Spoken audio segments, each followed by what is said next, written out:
સુરત જિલ્લાના પલસાણા તાલુકાના બગોમરા ગામે ઔદ્યોગિક એકમ સામે ખેડૂતોમાં ભારે રોષ ફાટી નીકળ્યો છે। સરકારી નહેરની કાંસ ઉપર ગેરકાયદેસર બાંધકામ કરી તેને પૂરી દેવામાં આવતા ખેડૂતો સિંચાઈના પાણીથી વંચિત બન્યા હોવાનો આક્ષેપ છે। ન્યાય નહીં મળે તો ઉગ્ર આંદોલનની ચીમકી આપવામાં આવી છે। પલસાણા તાલુકાના બગુમરા ગામે સર્વે નંબર 75 અને 7611 નજીક આવેલી સરકારી નહેરની કાંસ ઉપર નવનિર્મિત ઔદ્યોગિક એકમો દ્વારા ગેરકાયદેસર બાંધકામ કરાયું હોવાનો આક્ષેપ થયો છે।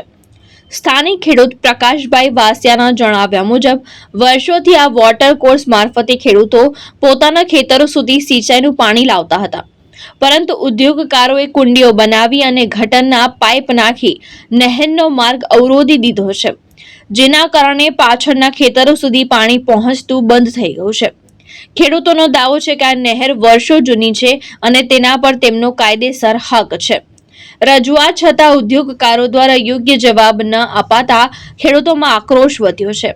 ખેડૂતો દ્વારા નહેર ખાતાને લેખિત અને મૌખિક રજૂઆત કરવામાં આવી છે। જો તંત્ર દ્વારા ગેરકાયદેસર દબાણ દૂર નહીં કરવામાં આવે તો ઉગ્ર આંદોલન અને કાયદાકીય લડત આપવાની ચેતવણી આપવામાં આવી છે। હાલ વિભાગીય અધિકારીઓ દ્વારા સ્થળ તપાસ થવાની શક્યતા વ્યક્ત કરવામાં આવી રહી છે।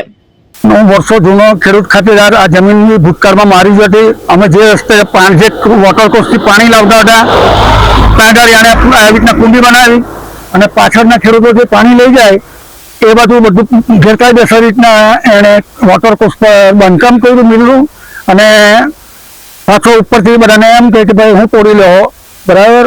એટલે આ તો મારે તો ખેડૂતના ન્યાય માટેની લડત છે, બરાબર।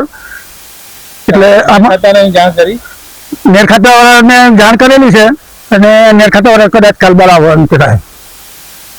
આ અન્યાય છે તેના માટે શું કરશે? કઈ નહીં, કોઈ પણ સમય એને દૂર કરાવવાનું। બ્યુરો રિપોર્ટ, દ્રષ્ટિકોણ ન્યૂઝ, પલસાણા, સુરત।